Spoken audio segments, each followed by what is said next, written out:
What's up, college sports fans? I'm Stuckey. I'm Colin Wilson. I'm Mike Calabrese. I'm Maria Marino. I'm Charlie DiSturco, and we're excited that the Big Bets on Campus brand is launching its very own YouTube channel. You'll be able to find every episode of the BBOC podcast, live shows, and other college sports content on this new channel. Not only will the channel be dedicated to betting on college sports, but you'll also be able to find exclusive interviews with former college athletes, college football power rankings, and updates on other topics like the brand new College Football 25 video game series and the ins and outs of the recruiting trail all the way down to the transfer portal. Whether you're into college football, college basketball, college baseball, or any of the college sports, we are the home for college sports, and BBOC is the channel for you. Make sure you subscribe so you don't miss any of the action. I'll see you there.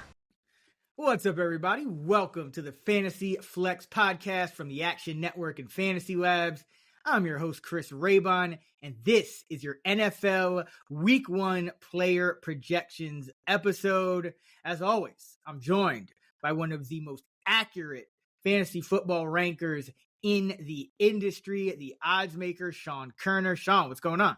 What's up? Happy Week 1. I love this time of year because I'm like juggling the season-long projection sheet, the literal preseason player projection sheet, while kind of keeping an eye on Week 1, and it's kind of nice. Preseason's done.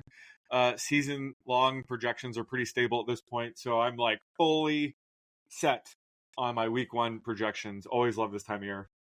Yeah, this is fun when you get the numbers start turning into actual reality. Yeah. We got games Thursday, Friday, Sunday, Monday, four days. There's more football than not over the next week.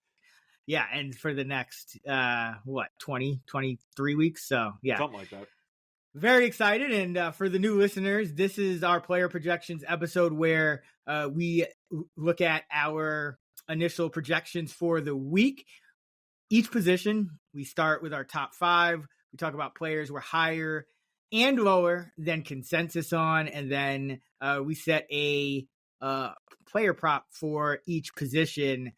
Just something not necessarily like an actual line that we expect the books to drop, but just a line that will help us to sharpen an important player projection for the week. So you could use it, once the lines drop, or sometimes they're already out to bet. But I think it's also helpful to just kind of get a good idea of how some of these players are going to perform this week that might be in question. So with all that being said, we'll get into quarterback.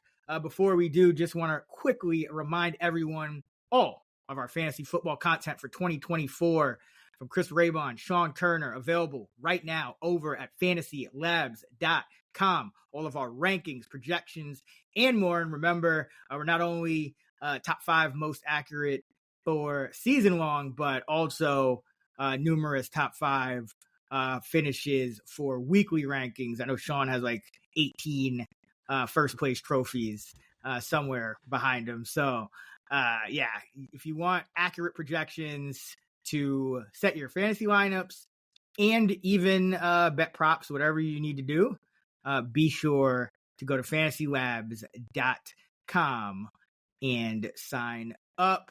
All right, quarterback top 5 week 1 2024. It's here. Who you got? All right, I got Josh Allen, Jalen Hurts, Patrick Mahomes, Anthony Richardson, number 4, and CJ Stroud wrapping it up at number 5. Very similar. I got Allen, Hurts, Mahomes, Stroud 4, and Richardson 5. So nice. Yeah, love Stroud this week, but I'll talk about that in a second. Who are you high on? I'm high on Trevor Lawrence this week against the Dolphins. He's my quarterback 8 to begin the week. His ECR is right around quarterback 13 right now. But I was pretty high on Trevor Lawrence entering the season in general. I just think we could see him truly break out in year 5. We kind of saw a glimpse of that in year 2, I believe it was. And then last year he was dealing with injuries. I'm going to kind of chalk it up to that. And yes, he's losing Calvin Ridley this year, but he gained who I think is a stud receiver in rookie Brian Thomas Jr. in the first round. Plus, they brought in Gabe Davis. So I think he has some big play upside in those two wide receivers, and he still has steady targets in Christian Kirk and Evan Ingram. So Trevor Lawrence, has some sneaky rushing upside as well. And this is a game where it could be a shootout where, the Jaguars probably have to have him drop back pass a little bit more than normal to keep up with the Dolphins. So love his upside this week, and he just made it in my top 10 for week 1. I feel like the odds of you betting the over on a Brian Thomas week 1 receiving yardage proper, like minus 300 at this potentially, point. Yeah, potentially. If it's below 50, I haven't even looked at it yet, but very possible. Yeah, Trevor Lawrence, he's going to pop in models because he should. He was very unlucky these past few years, a lot of drops, especially in the red zone, a lot of yardage left on the table. I think his touchdown rate sells him a bit short. So, yeah, looking at our projections, it looks like you have him right around 250 yards, as do I, and about 1.6 passing touchdowns. I have 1.5, so you're a little higher than me there. But, Trevor Lawrence should have a better statistical season this year than he had last. And I think Thomas could help a whole lot. And Davis is a nice add to get some deep balls, some red zone. Because that's really where Lawrence is leaving a lot of meat on the bone. It's in the red zone. So now you got Thomas, who can score because he's talented, and Davis, who has a big body, deep threat. So I like it. All right, for me, a couple guys stand out. Stroud, I mentioned, he's actually just outside the top 5 in ECR, but he's my QB number 4, and that's because when you look at the Indianapolis Colts, it's been a lot of talk in Indianapolis with Chris Ballard, the GM, about the secondary. Is the secondary going to hold up? And I think that there's a lot of question marks. Kenny Moore is a decent corner, but you have a lot of question marks behind him with Brents and the safeties. So I really like this matchup for Stroud because you got not 1, not 2, but what I think are 3 elite talents at wide receiver in Nico Collins, Stephon Diggs, and Tank Dell. He's got a great pass catching tight end in Schultz. You got Mixon coming over. Offensive line should be healthier. So this is just an indoor matchup. So this is just a perfect spot, I think, for CJ Stroud because this Indianapolis secondary is one of the secondaries that I want to target. At home, going to play a ton of games indoors. You have a lot of inexperience at the cornerback position. Jalen Jones is probably going to have to play a lot of snaps. You have Brent, the safe, Nick Cross is going to play safety. Blackman, he's solid, but overall, I think the secondary, if the Colts struggle and fail to kind of get back into the playoff position, I think the secondary is going to be at the top of the list of reasons why. So just a great spot. And the fact that it's on the road, I actually like it even better because that means, the opponent, aka the Colts in this case, projected to score more on Houston. And how CJ Stroud does. They go score on him. He goes right back down the field and scores on you. So I like the shootout potential here for Stroud. And then also Jaden Daniels. This Bucs defense is just kind of meh. It's there. Don't love it. Don't hate it, but don't love it. I think it's the kind of defense that will be solid for a guy like Daniels to debut against. I think the Commanders actually a live dog in this game and have a chance to pull out the win as an underdog. So Daniels is my QB7. He's still kind of a fringe QB1 in ECR at number 11, but even in a 10-teamer, I'm starting him because of his rushing upside this week.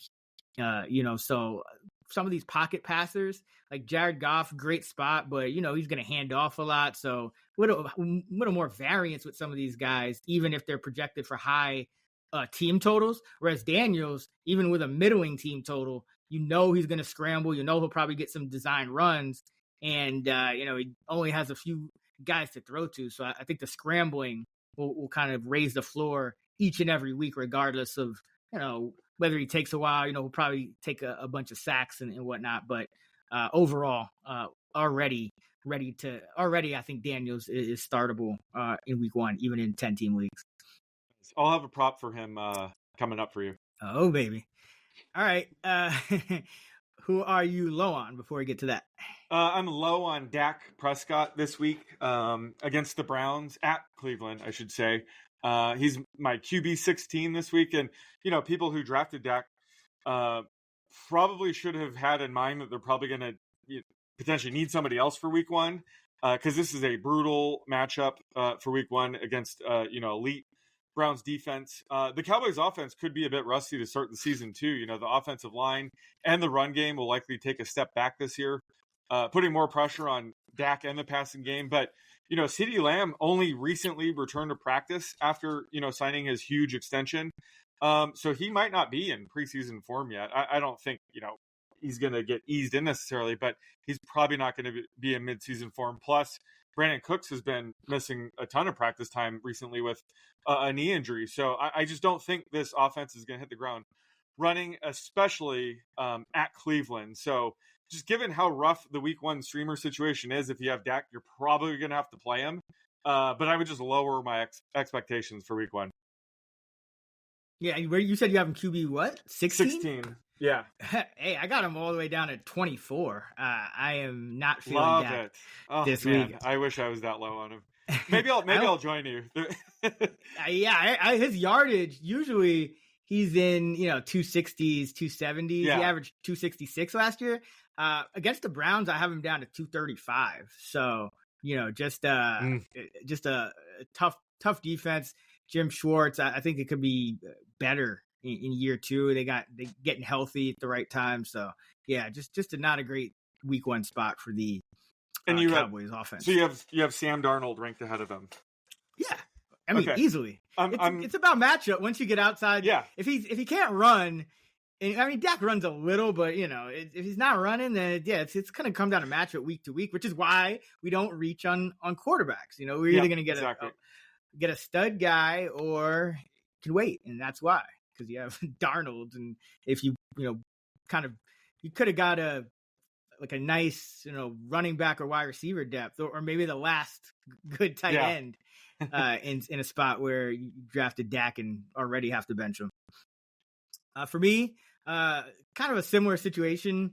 Brock Purdy for me is another guy who usually goes inside the top 12, but I don't think you want to start him this week against the New York Jets, one of the best defenses in the National Football League. Hassan Reddick or not, they still have elite cornerbacks. They still have talent all over the field. So the 49ers, most weeks, they're just going to crush whoever, but this is one of the best defenses they faced in quite some time, now that I think about it.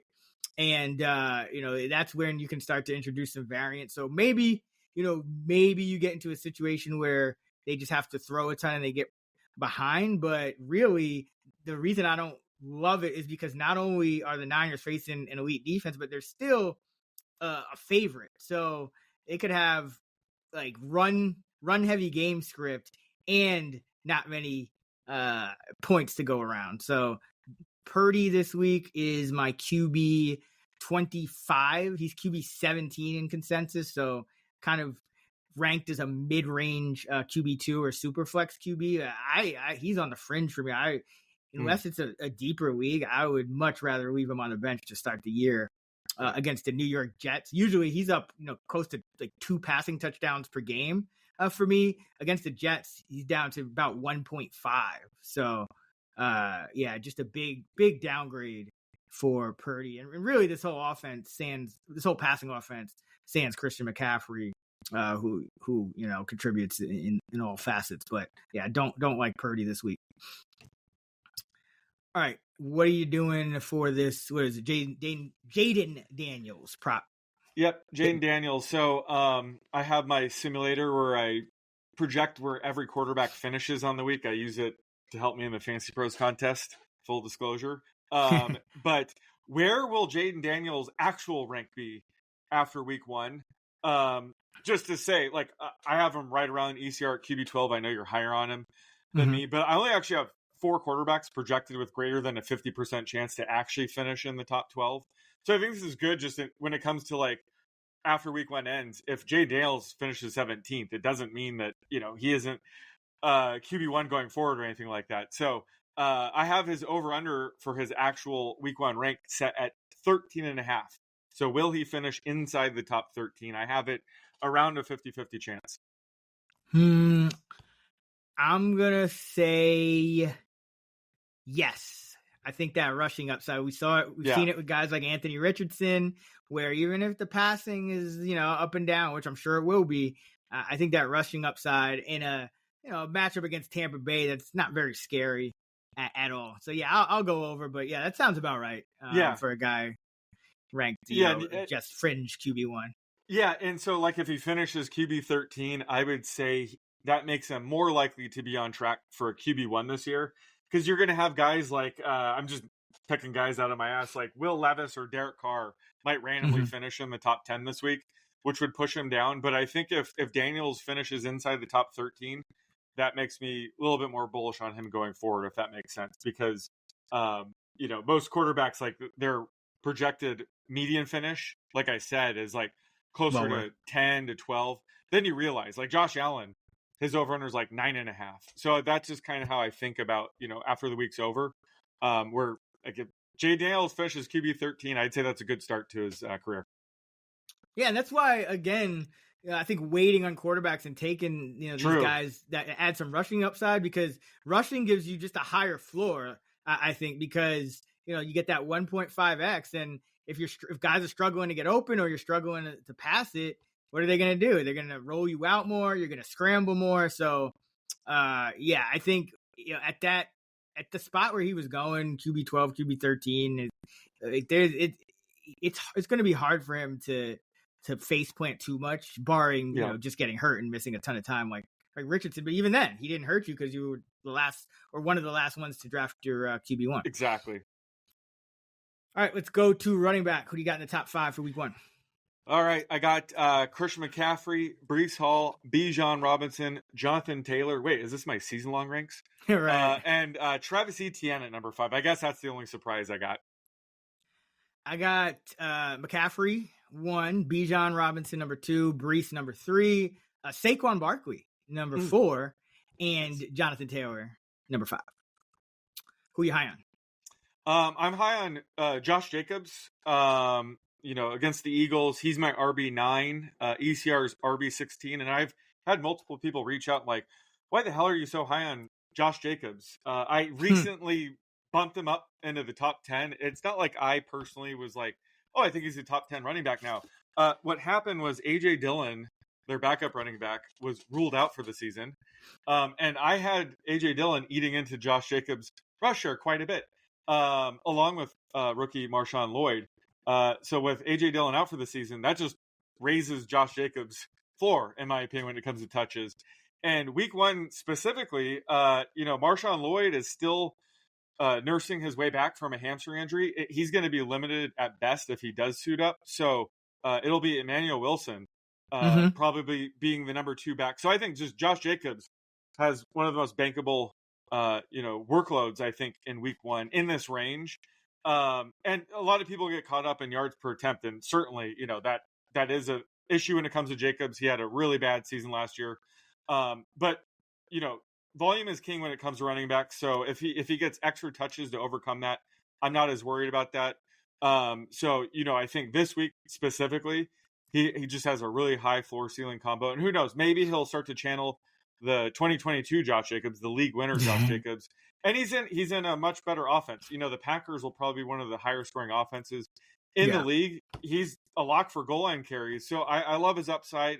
Again, he's not a guy I'm projecting for 4.5 yards a carry, but I just have to emphasize, like, I'm projecting him for a ton of touches right out of the gate. So that's why I'm high on him. It's just purely projection based. I don't think, he's a top 5 back or anything, but I think especially to start the season, very bankable volume for Jacobs. So I'm higher on him than ECR, it looks like. And same goes for Chuba Hubbard. He's at New Orleans. I have him RB27. ECR has him RB31. And he's the back that I said draft him if you need early season running back, because Jonathan Brooks, I think he's the best running back from this class.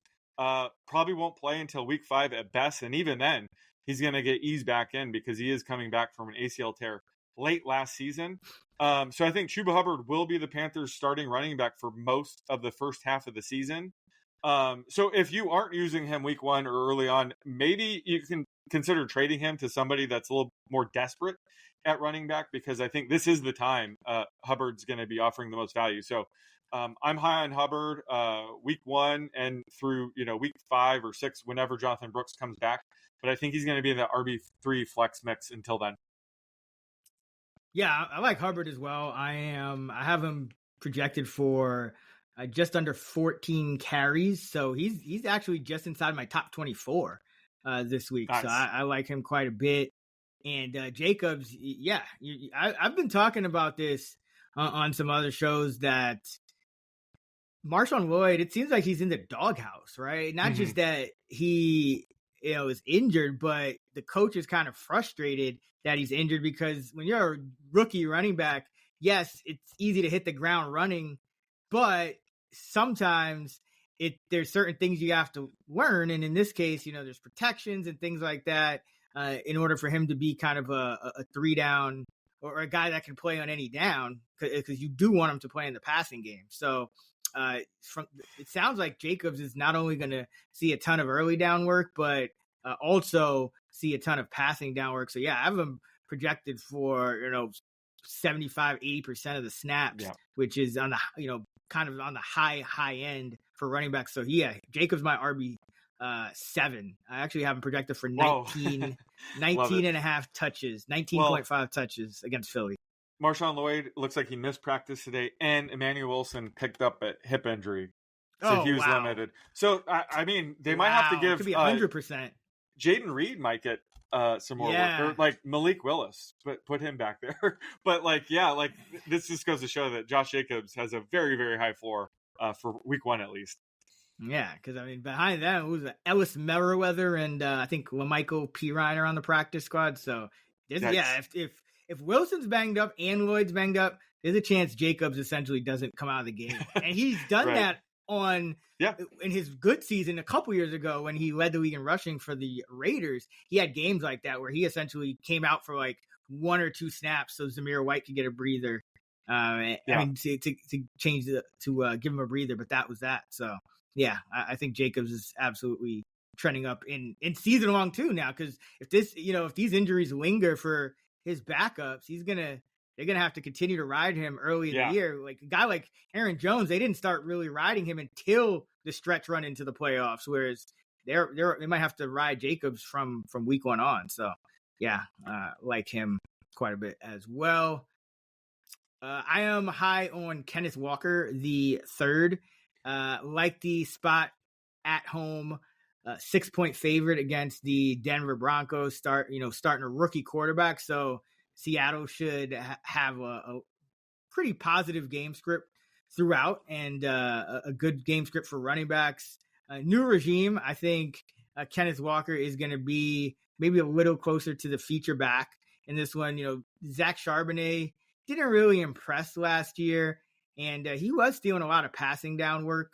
But I think Walker has a chance to kind of operate as a little truer to a featured role with Charbonnet, as more of a true backup, at least to start the year. So I have Kenneth Walker as my RB6 this week against Denver, and ECR has him just outside the top 10. He's at RB12, so quite a bit higher on Walker. Nice. And that's also because some of the guys I'm down on a little bit, but also love Walker, home favorite against the Bronco defense that I think you're going to be able to run on.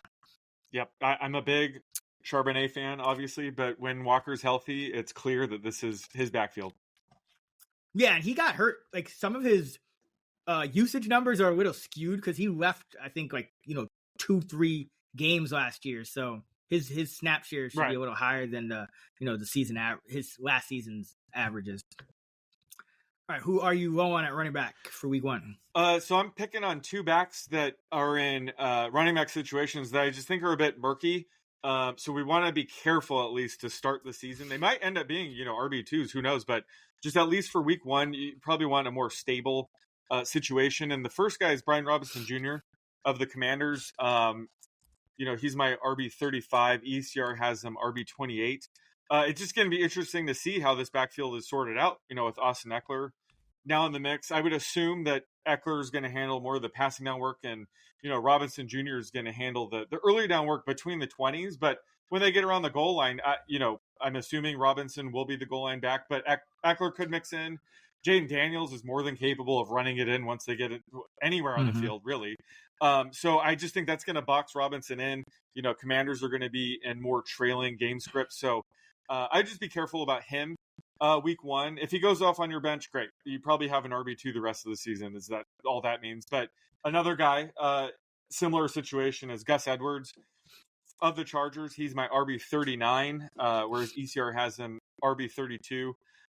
This new look Chargers offense should be very run heavy under Greg Roman.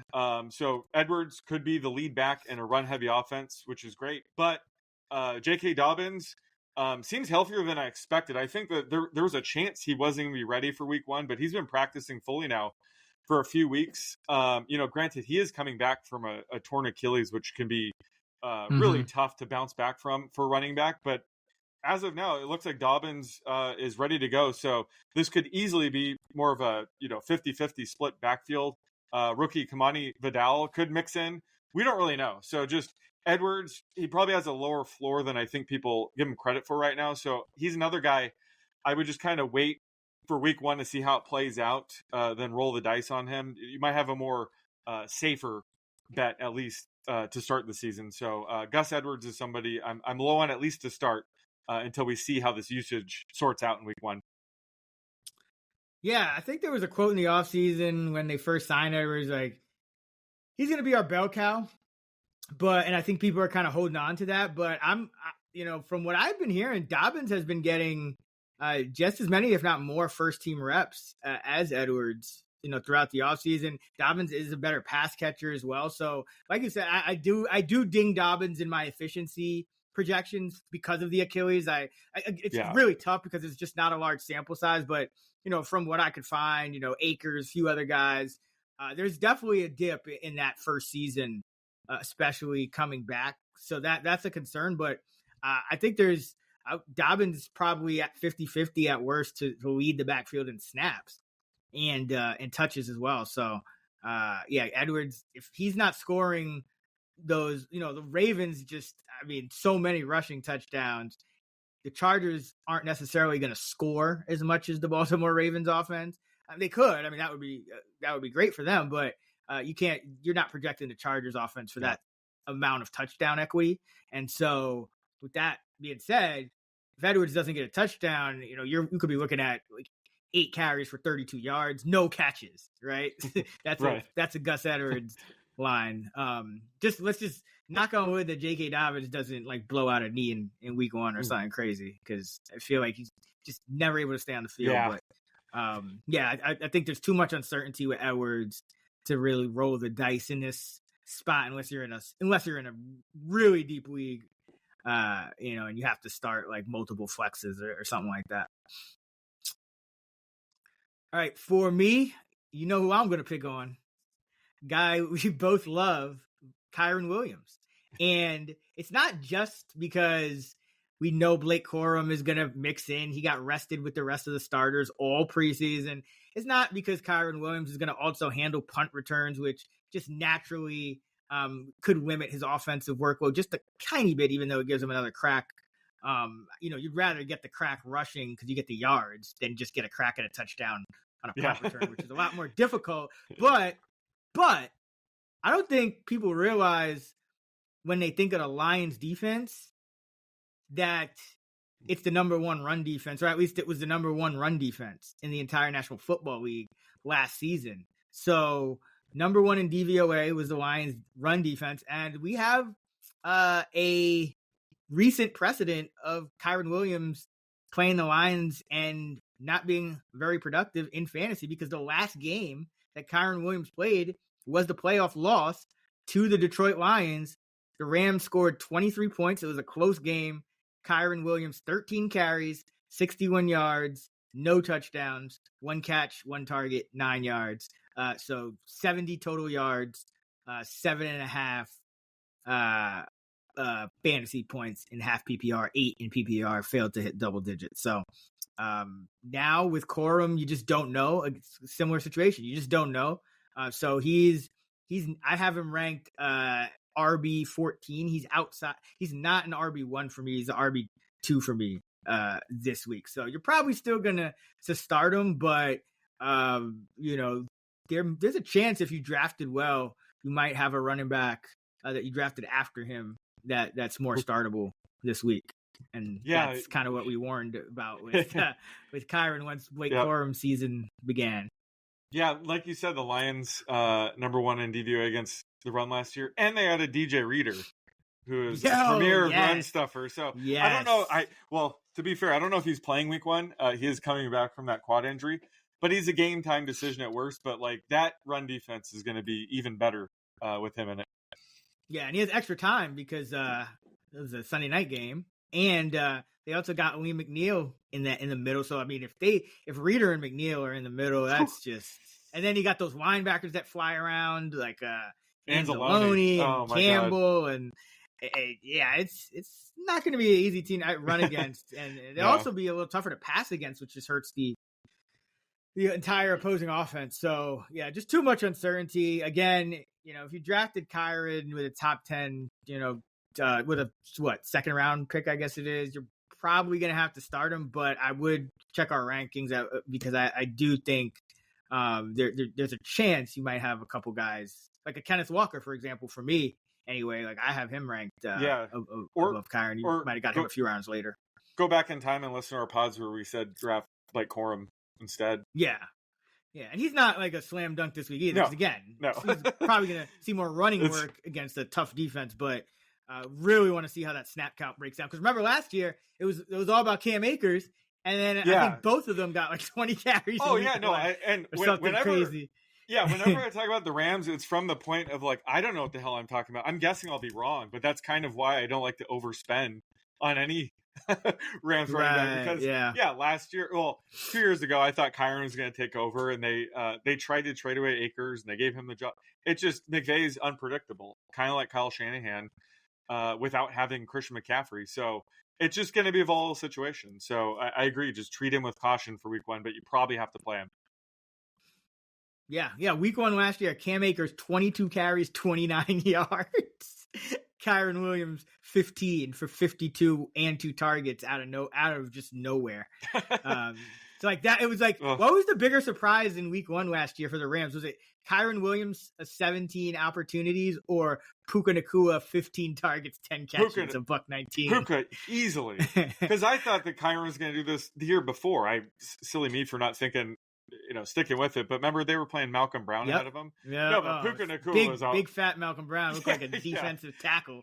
Yeah, so that's McVay for you. No, but Puka Nacua was a much bigger surprise in my opinion to be just like a top 5 wide receiver out of the gate like that.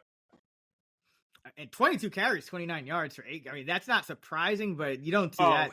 You don't see that very often from anybody. That's a Cam Akers stat line. We know that. It is, unfortunately. Although he looked pretty good in preseason for the Texans, but okay, let's go Kyren Williams versus Blake Corum. Let's go rushing yards, and I'll make Kyren the favorite by 27.5. Who you got? 27.5. Let's see. Ooh, that's a great line. That's about where I have it. When it comes to the Rams backfield, that Seinfeld episode where George just started to do the opposite. Yeah. I want to go with Corum here and take the yards, so I'm going to go the opposite here, McVay logic, and I'll take Kyren minus 27.5. And for all my Blake Corum shares, I hope I'm wrong, but that's how I'm approaching this week 1 prop. Yeah, you have. We both have it about 28 yards difference. You actually you have them about 30.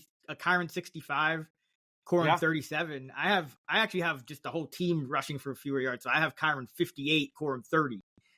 But either way, it's about about just under a 30-yard difference. Yeah, I think that's a great line. And let's just put it this way: we're going to learn a lot about this backfield after week 1. Oh yeah. Definitely. I mean, and I'm even interested to see if my guy Jordan Whittington gets any snaps, and if Robinson keeps playing, like all the snaps, or Atwell factors back in. So yeah, I'm very interested to see what the Rams do, just because they rest their guys all preseason. And this is an offense we want to invest in. I mean, oh yeah. So, and your boy Colby Parkinson. Yeah, he could pop too. Yep.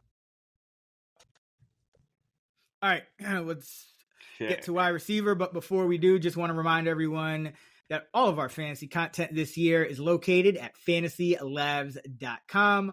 Our award-winning rankings and projections, as well as all of our fantasy content all year long, available right now at fantasylabs.com. And you can get $20 off by using the promo code FLEX20 at fantasylabs.com/flex. That's promo code FLEX20 at fantasylabs.com/flex. All right, wide receiver top 5. Who you got?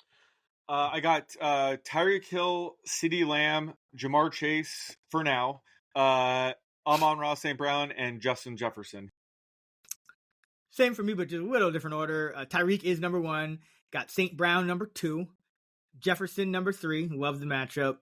Lamb number 4. Just being a little cautious with the tougher matchup and some of the missed time. And same thing for Chase. Chase is 5. Just missing a little bit of time. Could be a game where they don't even need him too much against the Patriot offense. And I mean, I don't know. It's like Joe Burrow still has that like lingering wrist injury, so something to watch as well. So have Chase and Lamb.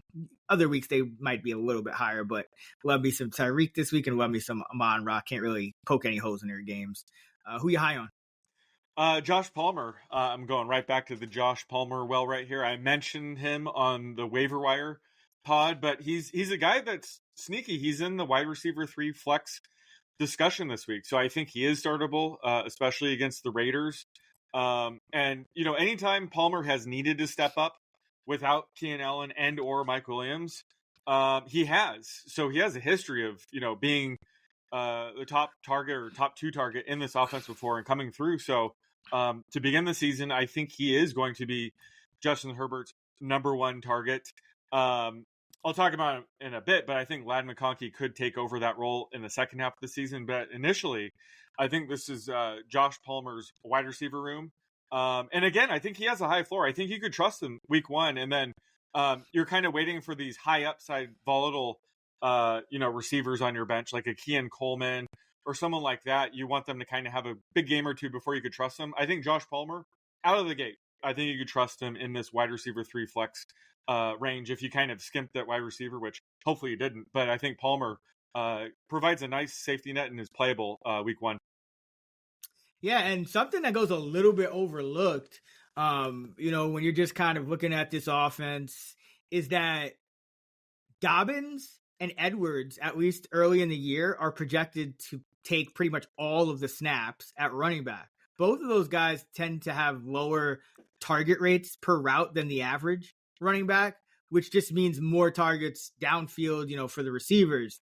And the tight ends aren't really that crazy either. I mean, you got Hayden Hurst, Will Dissly, and Stone Smart made it over Parham. So both the running back and tight end rooms for the Chargers aren't going to just be, hogging targets. At least that's not how it projects, which is kind of different from how it's been in years past when you had Eckler just gobbling targets up at running back and usually had like an Everett or a Cook or a pretty decent. I mean, Hurst is solid, but not really a guy that you're expecting it to cut into too much. So Palmer could hit the ground running and like be the unquestioned, like he could be a target hog early in the game. Like if this team, if they don't go super, super run heavy, if they just go kind of normal run heavy, but like Greg Roman actually had a normal pass rate.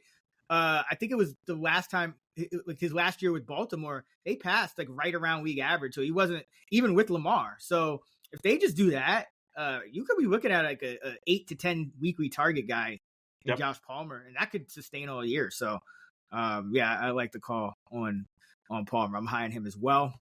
I'm going to talk about some guys kind of fringe, wide receiver 2 options that I have that I like this week. The number 1 guy is Rashee Rice. So he's the consensus wide receiver 24.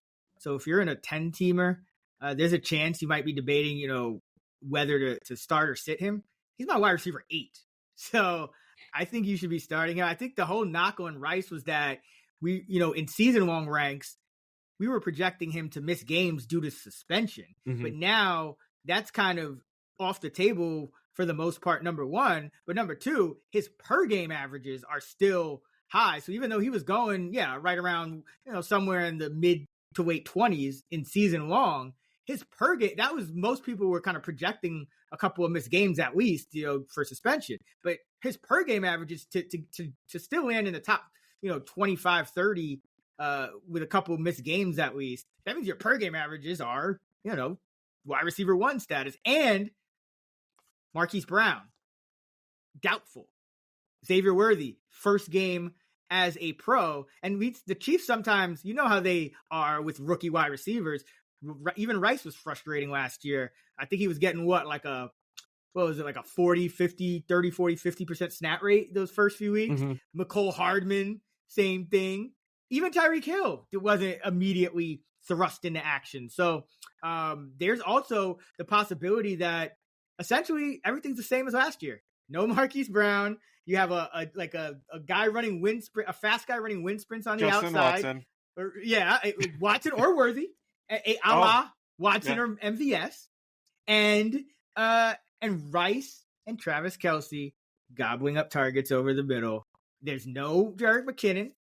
So this sets up just like Rice's stretch run where he was a wide receiver 1. So don't sleep on Rashee Rice. And it sounds like from everything I'm hearing about, what's going on in practice and following the Kansas City beat, sounds like Rice has expanded his route tree and is drawing praise from Mahomes for what he's been able to do over the intermediate area of the field. Because remember, he was mostly just, catch it like 2-3 yards past the line of scrimmage and run after. But if he can add the intermediate, like now you're looking at like a Deebo Samuel type season. Remember that year he had a couple years ago where he's Rashee Rice is a guy kind of quiet off season, but really like him. Tank Dell and Stephon Diggs for me, both inside my top 25. Consensus had Diggs at 27, Dell at 32, but already talked about it with Stroud. This cornerback group for the Colts, lots of question marks. All of these guys, or Diggs and Dell especially, are going to move around. So, Kenny Moore, good guy, their best corner, usually plays in the slot. But Dell and Diggs, I think, will be able to move around, and Collins, but also they play a ton of zone. This is still Gus Bradley. It's not a tough defense to prepare for. You're going to be able to kind of pick your spot. So I think you want to start all your Texan receivers this week. You have a close, high projected shootout brewing with, the team's weakest link, at least the way it sets up right now, at the cornerback position. And you have 3 elite receivers. So yeah, sign me up for Tank Dell and Stephon Diggs. All right, who you on? I'm low on Ladd McConkey, as I referenced earlier. He's my wide receiver 55 versus the consensus of wide receiver 46. And he's a rookie I think has a ton of upside. I like him as a good bench stash, but I see him more thriving in the second half of the season. So just week 1, we don't really know how this wide receiver room is going to shake out. I think Josh Palmer's the safest bet. He'll be out there most snaps. But McConkey is a guy that they could pull in 2 wide receiver sets or fewer, at least initially. And they're going to be run-heavy teams, so they might be using a lot of heavy personnel sets. I saw one play in preseason, they were using like 8 offensive linemen. They have a lot of creative run schemes. That's going to hurt McConkey if that's the case, unless he is out on the field in 2 wide receiver sets.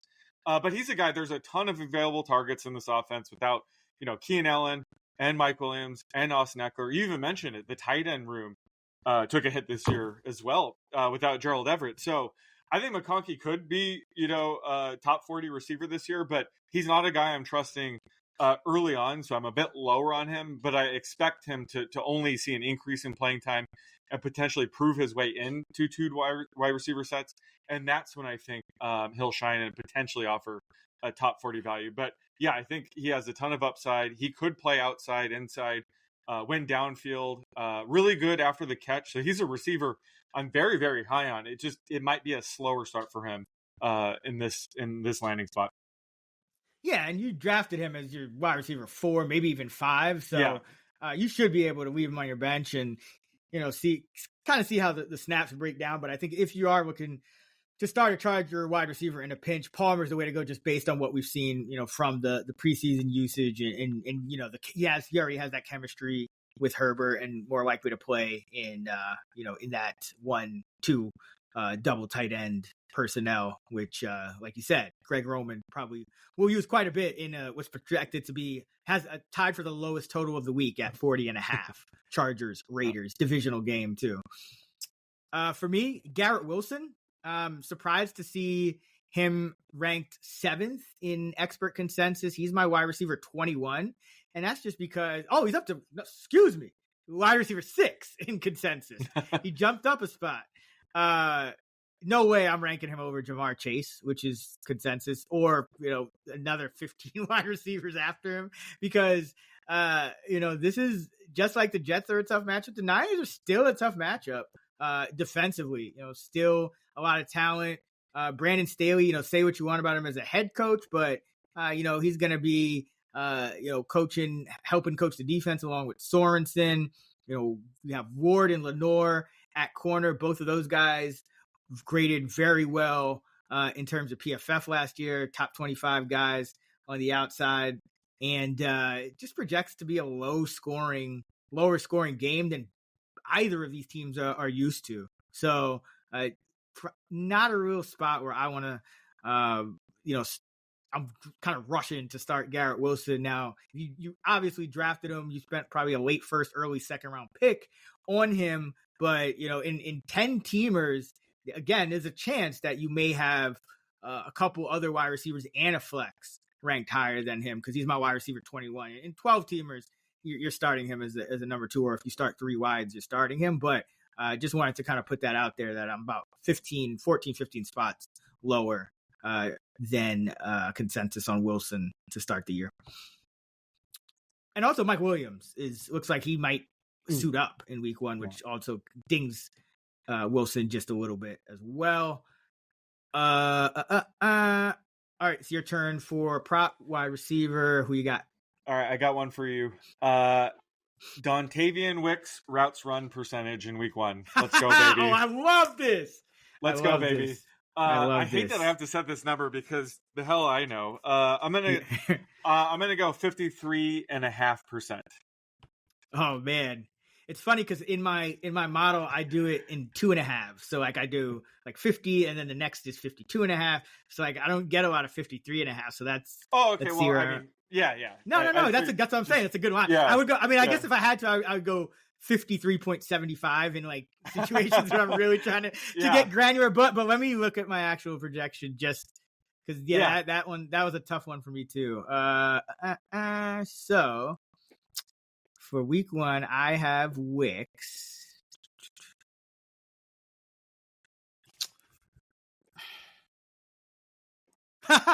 I have him at 47.5, so I'm reluctantly going to go under. I gave the nod to the 3 guys. Obviously, I mentioned Dobbs. I have close to 80% because that's just, he really didn't vary too much. Actually, I have him 77.5, so little conservative with Dobbs. Watson, I have at 72.5 because when he's healthy, start the year. Did you hear what Watson's been doing? Like with the hamstring strengthening? He like even it out so they're equal or something like that. Yeah. So he had an asymmetrical hamstring, but it wasn't just asymmetrical. It was, I think the one hamstring was like 20 or 30% stronger than the other side. So he says he's got it down to like, I think 8 to 12 now. He's still got more to go, but when as long as he's healthy, I think he's going to be around 70. He's too talented not to. And then Reed, 65. We talked about him. He kind of tops out in the mid 60s most times, especially if all 4 are healthy. So yeah, I could raise Wicks up to get to that like 53.5, but that would essentially mean zeroing out like Bo Melton or, Heath, whoever's active, probably Melton as the number 5. And Melton was actually quite productive as well last year. So I don't want to zero him out until I see any evidence that they're going with just a 4-man rotation. So for now, I'm conservative 47.5. Don't feel great about it, but knowing Wicks, right. he'll run like 40% and still lead the team in receiving. Yep. So that is exactly that's what's going to happen. But I love the routes run. That's a good, that's a fun one to project. All right, let me mark this down. Yeah, basically, if any of the top receivers get knocked out of the game, that Watson, if Watson's hamstring, or suddenly with Jacobs like the only healthy running back again, they might use Reed in a creative way to have Wicks on the field and Reed on the field more often than they usually do. It's going to be hard to keep Wicks off the field. That's and then you still have to have leave enough room for your 1-2 personnel too, though. It's just really tough to project this pack because like Kraft and Musgrave are 2 good tight ends. So it's a good problem to have. They have. It's good funny problems. because I feel like everyone, or at least in our little best ball bubble where we start drafting in like April, everyone was just so high on Marshawn Lloyd, and I mean he could still pan out at some point, but it's just ironic that he's the guy somehow in the doghouse, even with Dylan going to IR, and like it's like the one position where there was somewhat of an opening and can't seize it yet. Yeah. All right, let's close it out with tight end top 5. We got Travis Kelce, Trey McBride, Sam Laporta, Evan Ingram, and Kyle Pitts. Ooh, Kyle Pitts. Yeah, I'm high on him this year as well. I would love to confirm that for a week, but I like that you have been the top 5 already. I have Kelce, Laporta, Dalton Kincaid, who I love, and going against Arizona should be a solid matchup. McBride, love him as well. The Bills don't have those safeties, or Milano injured again. Like, it seems like every year the Bills they used to be a team you could never play tight ends against, and now it seems like they're always hurting at safety and linebacker. And then Andrews wrapped up the top 5. So, but Pitts is right there. I'd love to see a week in, Pittsburgh actually matches up fairly well. And I just don't want that Mike Tomlin underdog voodoo messing with my top 5 in week 1. You know how that goes. Yeah. But who you high on? I'm high on our boy Chig Okonkwo at I'm tight end 22. ECR's a little bit lower, tight end 24, but he's a guy I just want to talk about because it was this time last year, everybody, including us, was high on him. Just if he just only had playing time, he would go off. He was a disappointment last year, not going to lie, but he still has that, upside as a potential streaming play in deeper leagues. The Titans offense is going to be much more pass heavy this year in the post Derrick Henry era. And I'll admit it was concerning like towards the end of last year, just how much the then rookie Josh Whyle was mixing in down the stretch. But under this new coaching regime, it does seem clear that Chig is, the clear lead tight end, and Wiley's been dealing with an injury. So he's not even guaranteed to play this week. So I think week 1, again, this is probably just for like DFS or super deep league, something like that. But I think Chig Okonkwo could have a stinky good week. He's always had that upside. He's very athletic, talented pass catching tight end. So I think he could surprise this week, even though, it's not a great spot at Chicago. Just there's not that many guys in this range that stick out, but I had him a little bit higher than consensus, at least to start the week. Yeah. I think Wiley's got a concussion, right? Yeah, and he's been out for a couple weeks, I want to say. So even if he suits up, they might just ease him back in because they do have Chig. But at some point, Wiley could, make this more of an even split. But I think he is more on the probable side for week 1. But if anything, they'll ease him back in. Yeah, for me, so the highest floor guy that is for me is Zach Ertz. Talked about him on the waivers pod as well, but I expect him to be on the field for about 75% of the pass plays or so to start the season. That's generally what it's been in the Kingsbury offense, and then you'll kind of wear down as the year progresses. But right now, I think he should probably be able to get you at least 3 catches. He had quite a few games even last year with 5 catches. So in full PPR, there's not a lot of touchdowns to go around outside the top, 6, 7, 8 guys at tight end. But Zach Ertz has like that 4 or 5 catch upside, and the Tampa Bay Buccaneers gave up the second most fantasy points to tight ends last year. So Ertz, yeah, he had 3 6-catch games last year, and he only played in 7. So like him. Then kind of like a high upside flyer is Colby Parkinson, who the Rams gave a lot of money to. Tyler Higbee's on the IR, or is it the PUP? Whatever, one of those things, one of those lists where he can't play. I get confused. The NFI, whatever. It's there. They're all the same. You're not playing. You're not playing, right? And but he tore his ACL, or he got hurt late in the year. So Parkinson might just be the starting tight end all year, and that's generally been an 75 to 85% route position in the Ram offense. And Davis Allen and Hunter Long, I was at a preseason game. I saw them on the field. Not good for them. Great for Colby Parkinson, because that means he's being treated as like the unquestioned starter, and there's like the backup role is up for grabs. So you could see like a 85-15 split between Parkinson and his backups at tight end in week 1, and he's my tight end 16 to open the week, which is about 10 spots higher. And then I have to mention this guy just because I'm like plus 20 higher than him, and he does crack my top 20, so probably more of a DFS play. But our boy Johnny Munt for the Minnesota Vikings. When TJ Hockenson was out last year, we thought it was going to be Josh Oliver. It was Johnny Munt, 75% routes run average in those 2 games. Like, he did it once. I think he was like at 80 something, and we were like, wait a minute, is he going to do this again? And then he did it again. We're like, I guess that wasn't just like a mistake. So Johnny Munt, man, they love him. Kevin O'Connell, I think he was with him on the Rams, and then he brought him over here. I think he calls him like the best number 3 tight end in the league, and he must be, because he jumps right to number 1 when Hawkinson's out. So I kind of have it projected similarly, whereas Oliver's role stays pretty consistent and Munt gets most of the Hawkinson route. So I have Munt as a top 20 tight end against the Giants. So in DFS, nice little dart throw. Or if you're in a super deep league.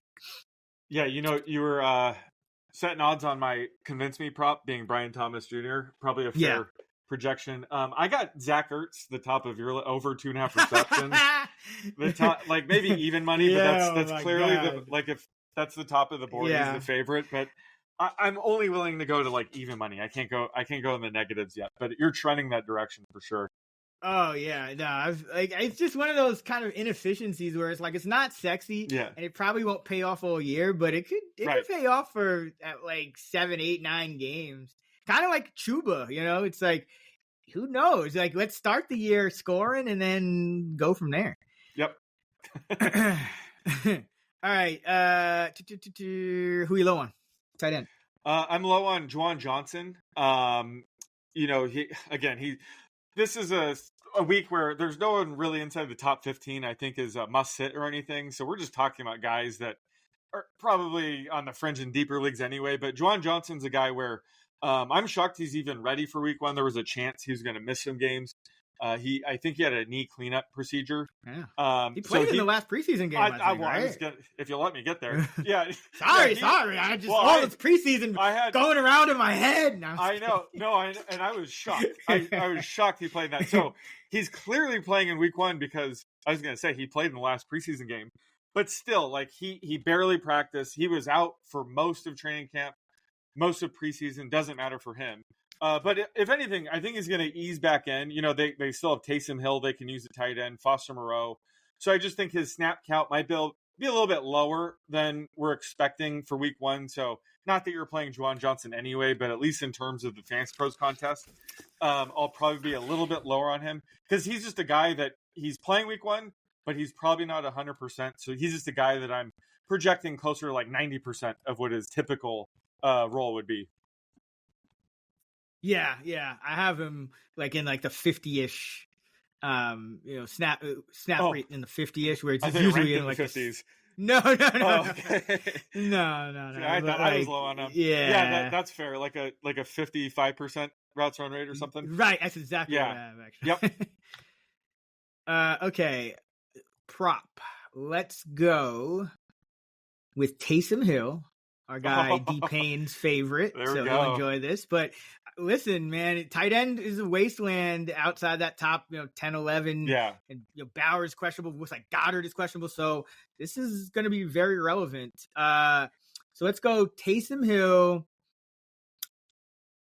scrimmage yard. So rushing, receiving, take passing out of the equation. Oh, no passing. No passing. It's a fun So little because I twist. think because he's been playing a lot of fullback, so Yeah. let's take passing out of the equation. Now Okay. we'll treat that as a bonus. So just rushing and receiving. Okay. Over under 29.5. I'll go over.